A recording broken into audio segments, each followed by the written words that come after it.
De base, une vaccination, un traitement, ça prend 15-20 ans avant que ça soit commercialisé. Ça, c'est quand ça va très bien et que tout est correct. Il y a 3 phases avant de faire les tests finaux et de s'envoyer pour commercialiser le produit en soi. Là, ce qui s'est passé, c'est qu'ils n'ont jamais terminé la phase 3, puis ils ont commercialisé pour ensuite, une fois commercialisé, donc une fois que finalement tout le monde commençait vraiment à se faire vacciner et tout, c'est là que la phase 3 se faisait. Fait que bref, on a vécu la phase 3. Tout le monde, on a vécu la phase 3. Et là, ben, c'est là qu'on va voir les résultats que ça en découle de cette phase 3-là. Nous avons constaté que 73,9% des décès étaient directement dus ou contribués de manière significative à la vaccination contre la COVID-19. Dans les 300 patients qu'eux autres étaient décédés par après, genre jusqu'à 14 jours suivant leur vaccination de la COVID. Donc, dans ces 300-là, on parle de 73,9% qui sont décédés, ce qui est énorme sur les 300. J'ai pas le chiffre exact, je pense que c'est comme quoi, 350. Bref, sur 350, on parle de 73,9%. Donc oui, c'est vraiment énorme en termes de décès. Nos données suggèrent une forte probabilité d'un lien de causalité entre la vaccination contre le COVID-19 et le décès. Le développement rapide des vaccins contre la COVID-19 combiné à un nombre élevé de rapports d'événements indésirables a suscité des inquiétudes quant aux mécanismes possibles de lésion, notamment la distribution de nanoparticules lipidiques systémiques et d'ARN messager, les lésions tissulaires associées à la protéine spike, la thrombogénicité, le système immunitaire. Juste pour vous dire, en réalité, de base, un individu, on sait tous, c'est fait de cellules. On est tous faits de cellules, on est tous faits à partir d'une génétique. Les cellules à l'intérieur, toute cellule, n'importe quelle, d'un être humain, de n'importe quel vivant qui vit sur la Terre, on est composé de l'ADN, mais également d'ARN. Pas uniquement ARN messager, comme c'est dit pour les vaccins COVID, mais vraiment toutes sortes de types d'ARN. L'ARN, c'est quand même complexe, mais l'ARN, pour faire simple, va simplement retranscrire les informations de l'ADN.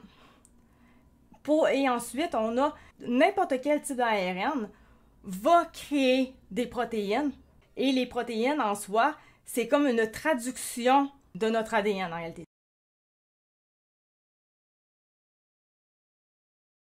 Un vaccin de base, ils vont prendre un bout d'ARN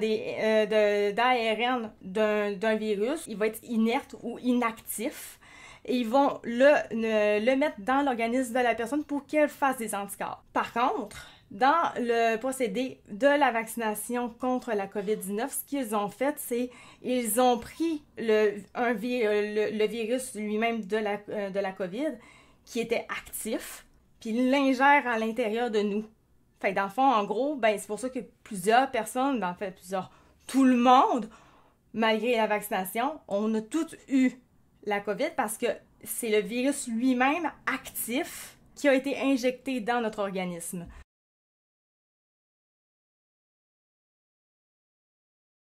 Quand on dit que ce n'était pas un vaccin génétique, en fait, c'est 100% un vaccin qui est génétique, 100%, parce que l'ARN qu'ils injectent, l'ARN du virus, qu'ils injectent dans notre corps, va aller fusionner avec les cellules de notre corps. Donc, dans nos cellules, on a de l'ADN et de l'ARN. Il va aller fusionner avec. C'est un non-sens qui disent qu'on n'a pas été changé génétiquement. Ça n'a pas de sens parce que c'est littéralement ce qu'il fait. Les lésions tissulaires associées à la protéine spike, comme je disais, les nanoparticules, dans le fond, c'est la protéine spike. Ça va causer la regardez correctement le mot. Je ne sais pas si vous le voyez, là. C'est mon domaine, là. Je vais juste me l'avancer comme il faut pour être sûr que vous le voyez. C'est écrit ici. La généticité. Donc, on parle carrément de génétique. Donc, ça cause un problème au niveau de la génétique. Donc, si ça cause un problème au niveau de la génétique, on ne peut pas dire que le vaccin n'a aucun lien avec la génétique. C'est un non-sens. Le système immunitaire. Dysfonctionnement et cancérogénicité également.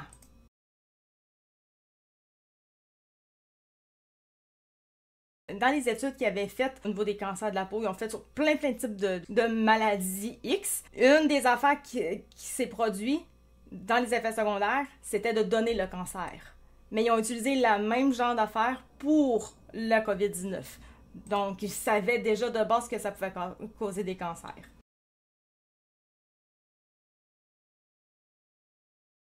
De base, un ARN, après 3 heures, la moitié de l'ARN n'existera plus. Mais ils l'ont génétiquement et synthétiquement modifié pour que la protéine reste intacte le plus longtemps possible dans notre organisme. Et c'est pour ça que même actuellement, pendant qu'on se parle, la protéine spike est encore en train de faire son travail. Fait que, c'est exemple, la protéine s'en va à une mauvaise place, à une mauvaise cellule qu'elle n'est pas supposée se rendre, et bien c'est là que le cancer a des grandes chances de se former.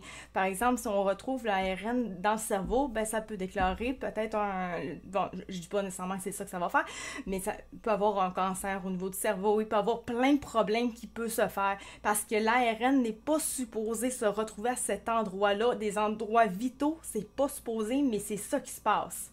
Toutes les études d'autopsie, incluant la vaccination contre la COVID-19 comme exposition antérieure, ont été incluses. Parce que l'état des connaissances a progressé depuis l'époque des publications originales, 3 médecins ont examiné chaque cas de manière indépendante et ont déterminé si la vaccination contre la COVID-19 était ou non la cause directe ou contribuait de manière significative au décès, parce qu'effectivement, ça ne veut pas nécessairement dire que la vaccination va nécessairement tuer la personne. Ça peut arriver dans des cas, oui, et c'est arrivé aussi chez de nombreuses personnes, mais ça peut aussi carrément aggraver la maladie d'une personne. Comme en ce moment, on parle aussi qu'au niveau des allergies, il y a des personnes qui sont rendues avec des nouvelles allergies ou que carrément ça a vraiment intensifié leur allergie.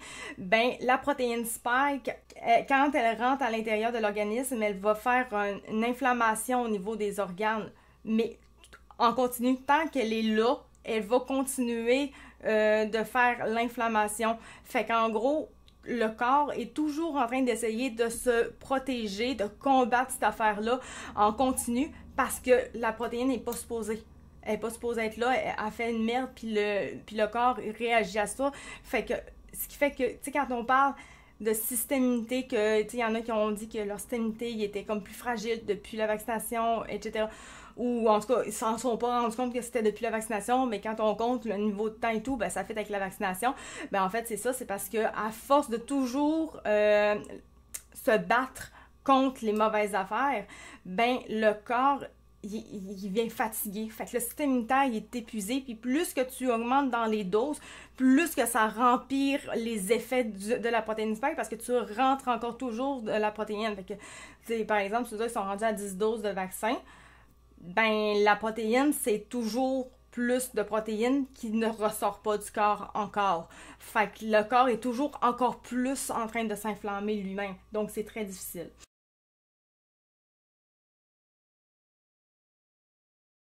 Nous avons identifié 678 études et, après avoir examiné nos critères d'inclusion, avons inclus 44 articles contenant 325 cas d'autopsie et 1 cas d'autopsie. L'âge moyen au décès était de 70,4 ans. Le système organique le plus impliqué parmi les cas était le système cardiovasculaire, 49%. C'est énorme. Suivi des systèmes hématologiques, 17%, respiratoire, 11% et multiviscéral, 7%. 3 systèmes organiques ou plus ont été touchés dans 21 cas. Le délai moyen entre la vaccination et le décès était de 14,3 jours. Tu sais, le fameux 14 jours, restez chez vous et tout, là, parce que restez chez vous parce que vous n'êtes pas encore 100% protégé pour 14 jours, ben c'est là, bam. La plupart des décès sont survenus dans la semaine suivant la dernière administration du vaccin. Au total, 240 décès, 73,9%, ont été jugés de manière indépendante comme étant directement dus ou contribués de manière significative à la vaccination contre la COVID-19, parmi lesquels les principales causes de décès comprennent la mort cardiaque subite, 35%, l'embolie pulmonaire, 12,5%, les maladies cardiaques, on a l'infarctus à 12%. On n'a pas les maladies myocardiques, on n'a pas par exemple le pourcentage. VITT, je sais pas trop c'est quoi, 7,9%. Ah, ben là on a myocardite ici, 7,1%. Syndrome inflammatoire, tu sais, tantôt quand je parlais d'inflammation, là, ben là, ça doit être un lien avec ça. Multisystémique, 4,6%. Et hémorragie cérébrale, 3,8%.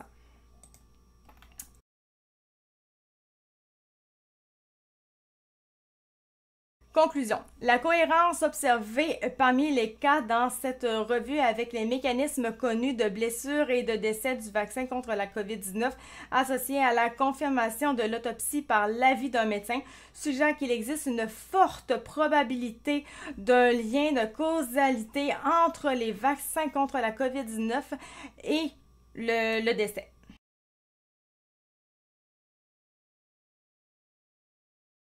Au 31 mai 2023, le SRAS-CoV-2 avait infecté environ 767 364 883 personnes dans le monde, entraînant, on va faire globalement là, 6 938 353 décès. Les premières doses de vaccin ont été administrées moins de 11 mois après l'identification de la séquence génétique du SARS-CoV-2 aux États-Unis.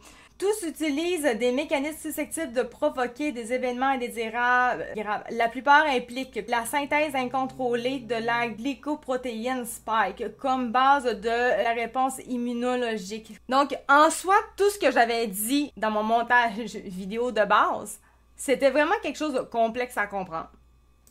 Si vous voulez, vous pouvez lire, là, mais c'est assez complexe. Tout ce charabia-là, ce que ça veut dire, j'ai posé la question à ChatGPT. Qu'est-ce que ça veut dire? Dis-moi ça dans des termes que tout le monde va comprendre. Il utilise de l'ARN messager pour que nos cellules fabriquent la protéine spike. Notre système immunitaire reconnaît cette protéine et apprend à se défendre contre le virus en cas d'infection future. Synthèse incontrôlée de la glycoprotéine spike. Ce que ça veut dire. Le vaccin COVID-19 enseigne aux cellules de notre corps à fabriquer la protéine spike. Cependant, ce processus pourrait être mal régulé, entraînant une production excessive de cette protéine. Pourquoi c'est important? La protéine spike est essentielle pour que le virus infecte les cellules. Si elle est produite en excès, cela pourrait théoriquement poser des problèmes. La protéine spike et les effets indésirables. Ce que ça veut dire, l'idée que si la protéine spike est produite en trop grande quantité, cela pourrait être responsable de certains effets secondaires du vaccin, comme des réactions inflammatoires ou des problèmes de coagulation. La protéine spike pourrait interagir avec des cellules et des processus biologiques, ce qui pourrait entraîner des effets secondaires comme des problèmes de coagulation du sang. Dégradation du récepteur ACE2 et système RAS. Ce que ça veut dire, la protéine spike pourrait endommager un récepteur appelé ACE2. Ce récepteur est important pour réguler des processus dans notre corps comme la pression artérielle et la coagulation. Endommager ce récepteur pourrait entraîner des problèmes comme des thromboses, des caillots sanguins, et d'autres troubles cardiovasculaires, activation des plaquettes et thrombose. La protéine spike pourrait rendre les plaquettes sanguines plus actives, ce qui pourrait provoquer des caillots de sang, thrombose. Une thrombose peut entraîner des problèmes graves comme des crises cardiaques ou des AVC. Ça nous dit-tu quelque chose? Distribution de la protéine spike via les nanoparticules lipidiques LNP. Ce que ça veut dire, c'est que le vaccin utilise les petites sphères lipidiques LNP pour transporter l'ARN messager dans nos cellules. Il est suggéré que ces LNP, donc les choses spike lipidiques, pourraient aussi permettre à la protéine spike d'atteindre différentes parties du corps et de provoquer une inflammation. Ce qui est complètement vrai en tant que tel à cause de la protéine spike. Surtout au nombre de doses qu'on peut avoir, tout dépendamment on est rendu à combien de doses, ça peu importe. Plus qu'on a de nombre de doses, plus qu'on a de protéines spike qui va être dans notre corps, plus que notre corps va lui-même s'inflammer et donc le système immunitaire va baisser parce que c'est inflammé. Donc notre système veut combattre ça et donc se fatigue par lui-même. Pourquoi c'est important? Si la protéine spike se répand dans le corps de manière incontrôlée, cela pourrait causer des inflammations ou d'autres problèmes. Donc, résumé. Le texte discute de la possibilité de la protéine spike produite par le vaccin puisse avoir des effets indésirables. Protéine spike, c'est ce que le vaccin fait produire pour entraîner notre système immunitaire. Effet indésirable potentiel, une production excessive pourrait théoriquement causer des problèmes comme des thromboses ou des inflammations. Mécanisme. La protéine spike pourrait endommager des récepteurs importants, activer des plaquettes sanguines ou se répandre dans le corps grâce aux nanoparticules du vaccin.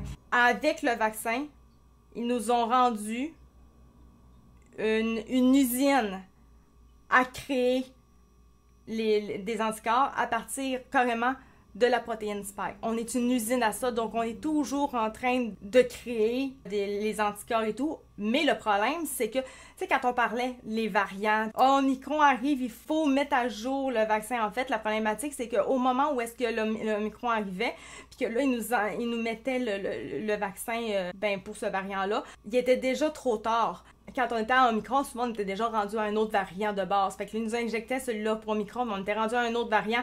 Fait que là, notre corps, il est toujours en train de créer des anticorps pour quelque chose qui n'est plus, en fait. De plus, le contrôle du cancer à long terme peut être compromis chez les personnes à qui on a injecté des vaccins à ARN messager contre la COVID-19 en raison de certains facteurs et, entre autres, de la dérégulation du gène suppresseur de tumeur.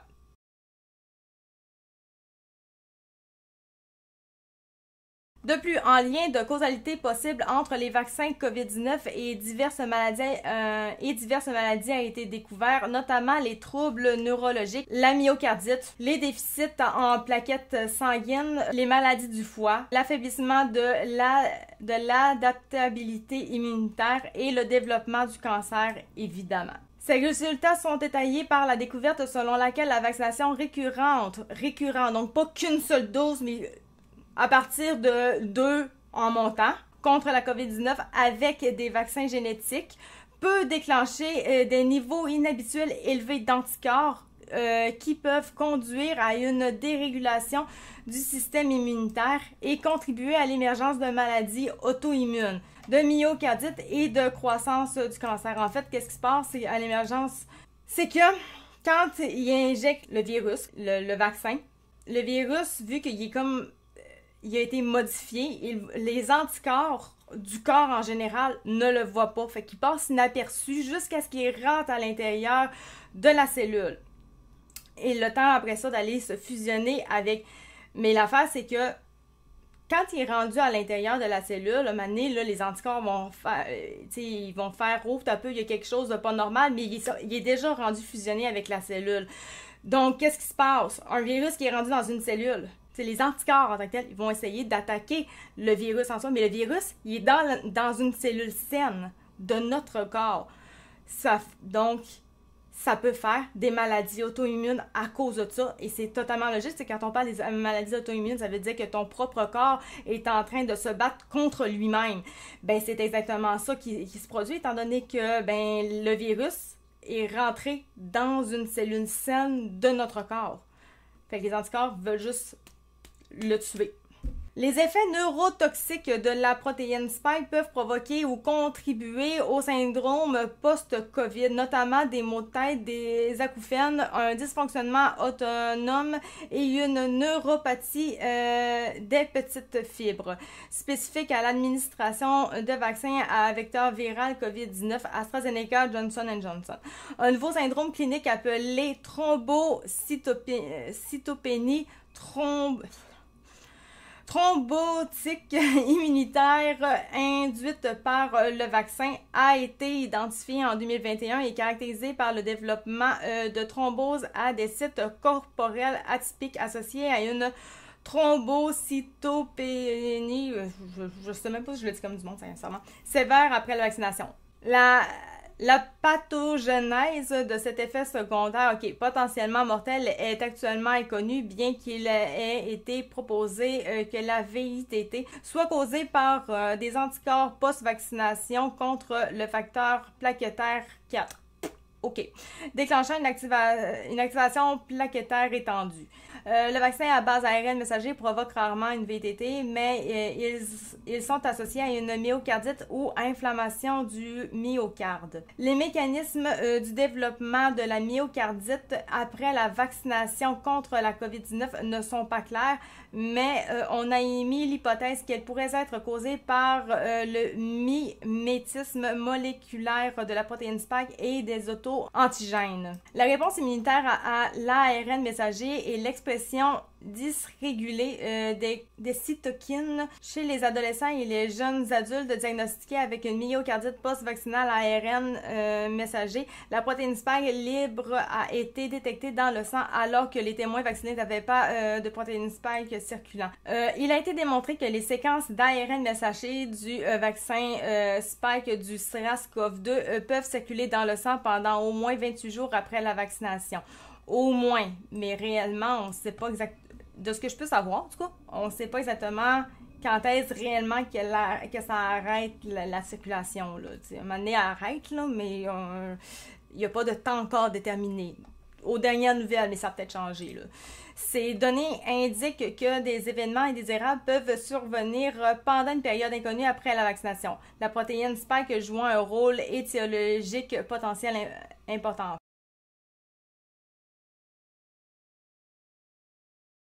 Un document de la Freedom of Information Act obtenu du gouvernement australien montre la distribution systémique des LNP contenant de l'ARN messager après l'administration du vaccin chez le rat, concluant que les LNP ont atteint leur concentration la plus élevée au site d'injection suivi par le foie, la rate, les glandes surrénales, les ovaires exactement, et la moelle osseuse sur 48 heures. De plus, les LNP ont été détectés dans le cerveau, le cœur, les yeux, les poumons. Dites-vous là, que quand vous êtes fait injecter, en tout cas pour ceux qui l'ont fait, le vaccin de la COVID-19, ben la protéine spike va dans toutes ces places-là.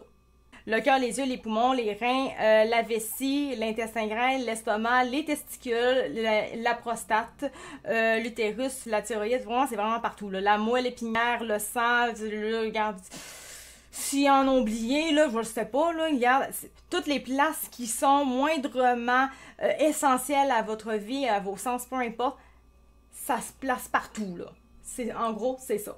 Ces données de biodistribution suggèrent que la protéine spike pourrait être exprimée dans les cellules de nombreux systèmes d'organes vitaux, soulevant d'importantes inquiétudes concernant le profil de sécurité des vaccins contre la COVID-19. Compte tenu des syndromes vaccinaux identifiés et de leurs mécanismes possibles, la fréquence des rapports d'événements indésirables devrait être élevée, en particulier compte tenu du grand nombre de doses. C'est ça, plus que tu as de doses qui est administrée, plus que tu as de chance, en fait, ben, pas de chance, plus que tu vas avoir de la protéine spike qui va se retrouver dans ton organisme, puis que ça va rester, plus que ça va faire de la merde à ton corps carrément. Alexandra, elle avait fait des tests sur des rats, puis quand ils mettaient le spike à l'intérieur du rat, les premiers tests à chaque fois, le rat mourait. Fait qu'à chaque fois quand ils voyaient que le rat mourait suivant, dans le fond, l'injection, on va dire, du vaccin de la COVID-19, là, bref, réellement, la protéine, quand ils inséraient la protéine spike à l'intérieur, ils changeaient la dose. Ils la diminuaient pour voir quand est-ce que finalement le rat ne mourra plus suivant l'injection. Ça a pris souvent là, que ça mourait. C'est arrivé finalement que le rat n'est pas mort. Mais ils ont remarqué que malgré que le rat n'était pas mort, il allait tellement mal de plus en plus. En fait, ils remarquaient que la protéine spike était tellement toxique pour les organes que les organes finissaient par aller de moins en moins bien fonctionner. Et il y avait des problèmes, des maladies, il y avait plein... Finalement, le rat aurait été mieux d'être mort que de vivre ce qu'il vivait là à cause de la protéine. C'est bien beau de ne pas être mort, mais des fois, c'est peut-être mieux. Ben là, dans ce cas-là, c'est exactement ça. Mais dites-vous, c'est exactement ça qu'ils nous ont injecté. C'est exactement ça. Dites-vous qu'on est comme le rat en tant que tel.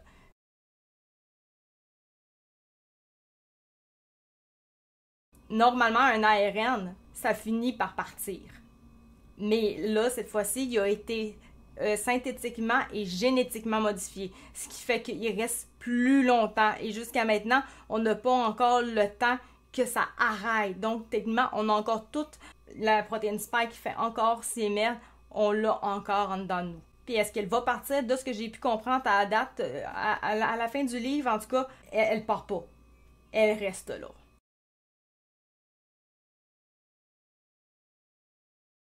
Jusqu'au 5 mai 2023, le système de notification des événements indésirables liés au vaccin contenait 1 556 050 rapports d'événements indésirables associés au vaccin contre la COVID-19, dont 35 324 décès, 26 928 myocardites et péricardites, 19 546 crises cardiaques et 8 701 rapports de thrombocytopénie.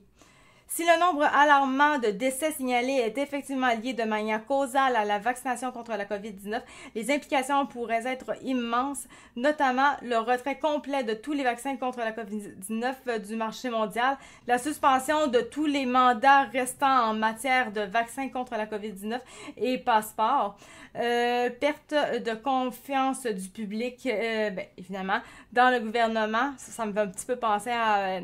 ma vidéo sur la chute de TVA, qui avait été assez populaire d'ailleurs, dans le gouvernement et les institutions médicales, enquêtes et investigations sur la censure, réduction au silence et persécution des médecins et des scientifiques qui ont soulevé ces préoccupations et indemnisation de ceux qui ont subi un préjudice suite à l'administration des vaccins contre la COVID-19. Utiliser uniquement les données du VAERS pour établir un lien de causalité entre la vaccination contre le COVID-19 et le décès n'est cependant pas possible en raison de nombreuses limitations et facteurs de confusion. En 2021, Wallach et Hall ont indiqué que chaque décès après la vaccination contre le COVID-19 devrait faire l'objet d'une autopsie pour enquêter sur les mécanismes à l'origine du préjudice. C'est ça d'ailleurs qui est complètement stupide, c'est que ça n'a pas été fait. Tu sais, comment veux-tu faire une bonne recherche, tu sais, pour la phase 3 si tu prends pas toutes les données sur le médicament, sur le traitement, le vaccin, whatever, tu sais? C'est tellement crucial pourtant.